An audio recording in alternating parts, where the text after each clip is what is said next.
మెరిసే తెల్లని చర్మం కోసం Japanese glutathione fruits flowers extract తో చేసిన ప్రిస్మాస్ గ్లూటా రోసా సోప్. నమస్తే రమ్మగారు. నమస్తే జయ. ఏదైనా మంచి కథ చెప్పండి, మంచి సరదా కథ చెప్పండి రమ్మగారు. అంటే ఇది సరదా అనుకోవద్దు, ఏమిటో సరదాకి వినదానికి తేడా ఉందా? ఏదైనా ఒక ప్రత్యేకమైన కథ అనుకో. ఓకే. మామూలుగా మనం ఏవో కొన్ని చెడ్డ పనులు చేస్తూ ఉంటారు, కొంతమందికి బ్యాడ్ హ్యాబిట్స్ ఉంటాయి, మానేయాలనుకుంటారు కదా, మానేయాలనుకుంటారు.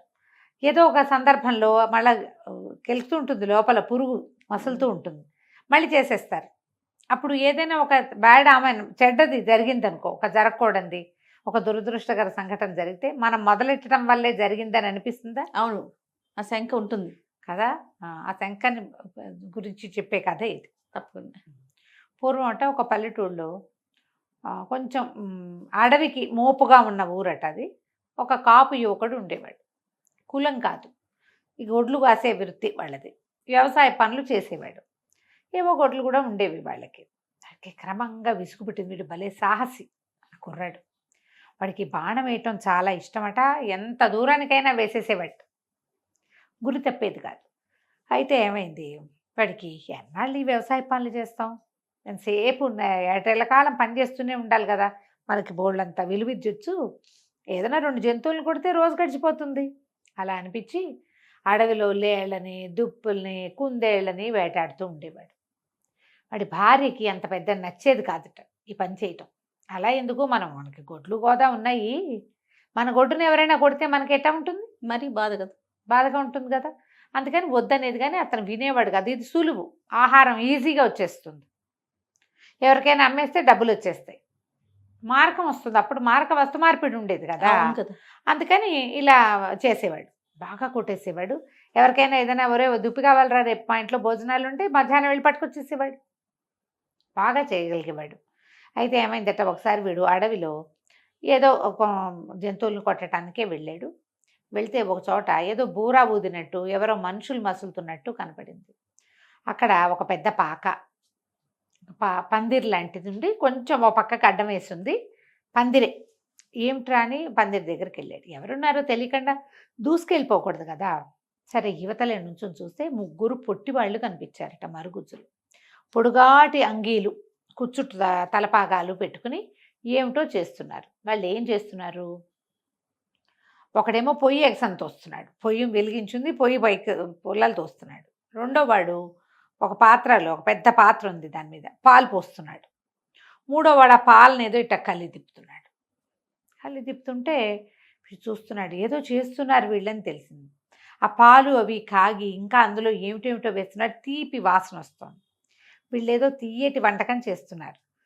కాకపోతే రాక్షసుల పట్ల ఎలాంటి భయాలు ఉంటాయో, మరుగుజ్జు వాళ్ళ పట్ల కూడా ఆ ప్రాంతంలో భయాలు ఉండేవి. వాళ్ళకి మాయమంత్రాలు వచ్చని, ఏదో ఓం బింబిషని మాయం చేస్తారని అలాంటి భయాలు ఉండేవి. దాంతో వాడి దగ్గరికి వెళ్ళాల, తను వాళ్ళకి కనపడకుండా ఉన్నానని కూడా భావించాడు. ఓకే.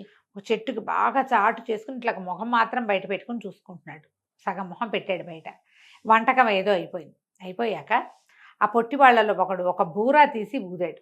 పీ అని ఊదంగానే ఎన్ని పశువులు అన్నట, ఎన్ని గొడ్లో ఆవులు, గేదెలు అన్నీ వచ్చేసి వాకిట్లో నుంచింది. ఆ బూరా వల్ల వచ్చినాయని తెలిసింది. సరే, వాళ్ళు ఏం చేశారు, ఈ బూరా పక్కకు పెట్టి, ఏ అబ్బాయి ఇట్రా నువ్వు అని పిలిచారు. పిలిచేసరికి ఆశ్చర్యపడి, పేరు పెట్టి పిలిచేసరికి ఏదో రాముడు వాడి పేరు. సరే, నా పేరు ఎట్లా తెలుసు వీళ్ళకి అని ఆశ్చర్యపోయాడు.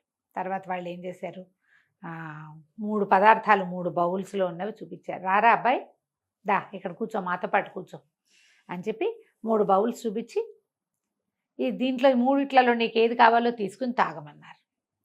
3 3 పదార్థాలు చేసి పెట్టారు వాళ్ళు. ఇటు బాగా అటు ఇటు చూసి ఆలోచించి దూరం నుంచి చూస్తున్నాడు. వాళ్ళు ఏమేం చేశారో తెలియలే, కానీ పాలు పోసింది మాత్రం వాడు చూశాడు. ఆ పాలతో చేసిన దానిలాగా కనపడుతున్న తెల్లటి పదార్థం ఎత్తుకుని తాగాడు. తాగానే చప్పట్లు కొట్టారు వాళ్ళు. భలే సెలెక్ట్ చేసావురా, నీకు కావాల్సిందే చేసావు, సరే బాగుంది అని చెప్పి ఏం చేశారు, అందులో ఒక వెండి బూరా తీసి చేతులు పెట్టారు. ఈ బూరా ఉంచుకో, ఈ బూరా ఊదటం చాలా సులువు, నువ్వు ఈ బూరా ఉంచుకుని ఇలాంటి బూరాలు ఎన్నైనా తయారు చేసి నీ చుట్టుపక్కల వాళ్ళకు కూడా ఇవ్వచ్చు. ఈ బూరా ఊదితే ఎక్కడెక్కడ పశువులు వచ్చేస్తాయి, బయట ఎక్కడో పశువులను వదిలిపెట్టావు, నువ్వేం చేయక్కర్లే, మీ ఇంట్లో కూర్చోవచ్చు, వాటిని తోలక్కర్లా, నువ్వు ఊస్తే అవి వచ్చేస్తాయి ఎక్కడున్నా సరే అని చెప్పారు.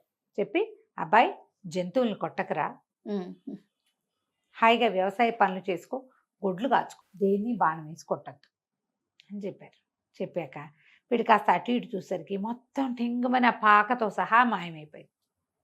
అన్నీ మాయమైపోయినాయి. వాళ్ళు పెట్టిన 3 బౌల్స్, వండిన పాత్ర, ఆ పొయ్యి, ఈ ముగ్గురు పొట్టివాళ్ళు, పందిరి అన్నీ పోయి వాళ్ళు ఇచ్చిన వెండి బూరా మాత్రం అక్కడే ఉంది. స్వచ్ఛమైన వెండితో చేసినట్టు కనపడుతోంది. తను ఆశ్చర్యపోయాడు. ఆ బూరా ఊదేసరికల్లా బోలెడన్న ఆవులు ఎక్కడి నుంచి వచ్చాయో ఇతను వెనకాల రావటం మొదలుపెట్టాయి. ఇంటికి తీసుకొచ్చుకున్నాడు. భార్యకి చెప్పాడు, ఇట్లా పొట్టి వాళ్ళు కనపడ్డారని, వాళ్ళు ఇట్లా బూరా ఇచ్చారు, బూరా ఊస్తే మన పశువులు మన దగ్గరకు వచ్చేస్తాయి, ఎక్కడైనా తప్పిపోయిన పశువు ఉన్నా వచ్చేస్తుంది అనేసరికి భార్య చాలా సంతోషించింది. చూడు ఎంత మంచిదో, వాళ్ళు చక్కగా చెప్పారు కాబట్టి వాళ్ళ బోధ వల్ల నువ్వు మానేసావు, ముందు నుంచి నువ్వు నాకు కొట్టడం ఇష్టం లేదు అని చెప్పి సంతోషంగా ఉన్నారు. కొద్ది రోజులు అలా గడిచి వీడికి అప్పుడప్పుడు చేతులకు వచ్చి దురద పుట్టేవి, బాణం వేసేసేయాలని.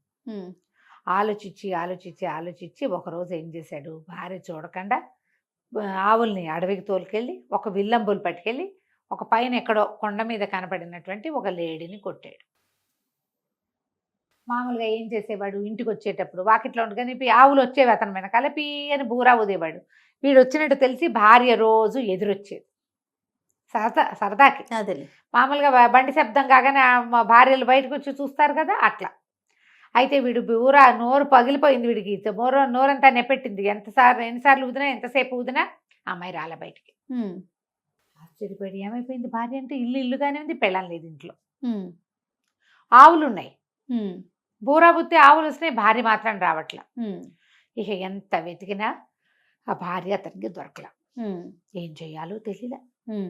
అయితే ఏమైంది, కొద్ది రోజులు గడిచే దీనంగా ఉన్నాడు, ఇంట్లో ఏదో అన్నం వండుకుంటున్నాడు, ఈ ఆవులు గివులు ఉన్నాయి కదా, మరి వ్యవసాయం చేసుకుంటున్నాడు, ఆవులను తోలుకెళ్ళేవాడు, తీసుకొచ్చేవాడు, ఒక దిగాలుగా అయిపోయాడు భార్య లేకపోయేసరికి. కొద్ది రోజులు గడిచేసరికల్లా ఇతని తాలూకు స్నేహితుడు ఒకడు ఎక్కడో ఒక చోట ఎదురుపడ్డాడు. అన్న మొన్న భలే ఘటన జరిగిందన్న, ఫలానా రోజు ఏం జరిగిందంటే, నేను ఆవులు తోలుకొస్తున్నాను, మరి కొండ మీద ఒక లేడీ కనపడిందన్న, ఎంత అందంగా ఉందో, ఇంత కళ్ళు, భలే బాగుంది, దూరం నుంచి ఎవడో వేటగాడు ఆ లేడీని కొట్టాడన్నా, నేను చూస్తుండగానే లేడీ మాయమైపోయిందన్నా అని చెప్పాడు. చెప్పేసరికల్లా వీడికి ఏమనిపించింది, అది ఏ రోజు జరిగింది, తను లేడీని కొట్టిన రోజు. వీడు చూసింది ఆ లేడే, ఓకే అనుకో, ఆ కొట్టింది తనే. లేడీ అక్కడ పడిపోయి ఉండాలి కదా, మరి తనైతే వెళ్ళల, వీడు వెళ్ళి లేడీని తెచ్చుకోలే, వీడు మాయమైపోయిందని చెప్తున్నాడు. తన భార్య మాయం అవ్వడానికి అదే కారణం అని అర్థమైంది, అతనికి కనెక్ట్ చేసుకున్నాడు. అట్లా దిగాలుగా ఉండేవాడు, ఏం చేయాలో తెలిసేది కాదు. అయితే ఏమైంది, మళ్ళీ ఒకరోజు ఇట్లా రోజు అడవికి వెళ్ళి వచ్చేవాడు, భార్య ఎక్కడైనా కనపడుతుందేమో అని వెతికేవాడు, ఆ పొట్టివాళ్ళు కనపడతారేమోనని వెతుక్కుంటూ ఉండేవాడు. ఒకనాడు మళ్ళీ ఆ ముగ్గురు పొట్టివాళ్ళు అతనికి పాయసం చేస్తూ కనపడ్డారు. దగ్గరికి వెళ్ళేసరికి మాయమైపోయారు. తెగ ఏడ్చట్ట, నేను పొరపాటు చేశాను, ఏం చేయాలో తెలియట్లేదు నాకు అని ఏడిస్తే, ఆ రోజు రాత్రి అతని కల్లో ఆ ముగ్గురు పొట్టివాళ్ళు కనిపించారు. ఓకే, కనిపించి, నీకు బూరా ఇచ్చాం, ఎన్ని పశువులనైనా పిలుచుకోవచ్చు, మీకు ఏ ఆవుల్ని మీ ఇంట్లో ఉంచుకొని నువ్వు మళ్ళీ కొండ మీదకి వెళ్ళి ఊదేమంటే ఇంకా కొన్ని ఆవులు నీ దగ్గరకు వచ్చావు, ఎంత సంపద, మరి ఎంత పాజిటివ్ సంపద. నువ్వు లేడీని కొట్టడం వల్లే నీ భార్య మాయమైపోయింది, నువ్వు బుద్ధిగా ఉన్నావా, ఏడాది తిరిగేసరికి నీ భార్య నీ ఇంటికి వచ్చేస్తుంది, మళ్ళీ బాణం తీయకూడదు, అప్పుడు నీ భార్య నీ ఇంటికి వస్తుంది, దుఃఖించుకో, నువ్వు చేసిన తప్పుకు పరిహారం ఉండాలిగా, ఆ పరిహారం కోసమే సంవత్సరం పాటు భార్యా వియోగం నీకు. నువ్వు కొట్టావు ఒక లేడీని, అది ఒక పెద్ద మొగలేడికి భార్య, వాడు పోగొట్టుకున్నాడు కదా, వాడు మళ్ళీ జతకట్టేదాకా నీ భార్య నీకు రాదు. బాగుంది అనేసరికి ఆ దుఃఖం మానుకుని అప్పటి నుంచి అలా నిదానంగా ఉంటా మొదలెట్టాడు. మర్నాడు లేచి తన విల్లు అంబులు ఉన్నాయి కదా, అవన్నీ వెదురు కర్రలతోటే కదా చేసుకునే వాళ్ళు, పల్లెటూరు వాళ్ళు, అవి 2 విరిచి పొయ్యిలో పెట్టాడు. ఇంకెప్పుడు నేను విల్లంబులు ముట్టుకొని నా భార్య నా దగ్గరకు వస్తే చాలండి. సంవత్సరం తిరిగాక ఆ అమ్మాయి కొండ మీద నుంచి నడిచొచ్చింది. అమ్మాయికి అది ఒక రోజు అని తెలీదు, ఒక సంవత్సరం అని తెలీదు, ఒక రోజు అనుకుంటోంది. మిస్ ఏడాది పాటు తను ఎక్కడో ఉన్నానని తెలియదు. ఆ పూటే చూశాను భర్తను అనుకుంటుంది. పొద్దున వెళ్ళాడు, సాయంత్రం వచ్చాడు, అంతే. కథ కంచికి మనం ఇంటికి. బాగుంది రమ్మగారు. నమస్తే. నమస్తే జయ. సుమన్ టీవీలో మీ పర్సనల్ అండ్ బిజినెస్ ప్రమోషన్స్ కోసం కింది నెంబర్కి కాంటాక్ట్ చేయండి.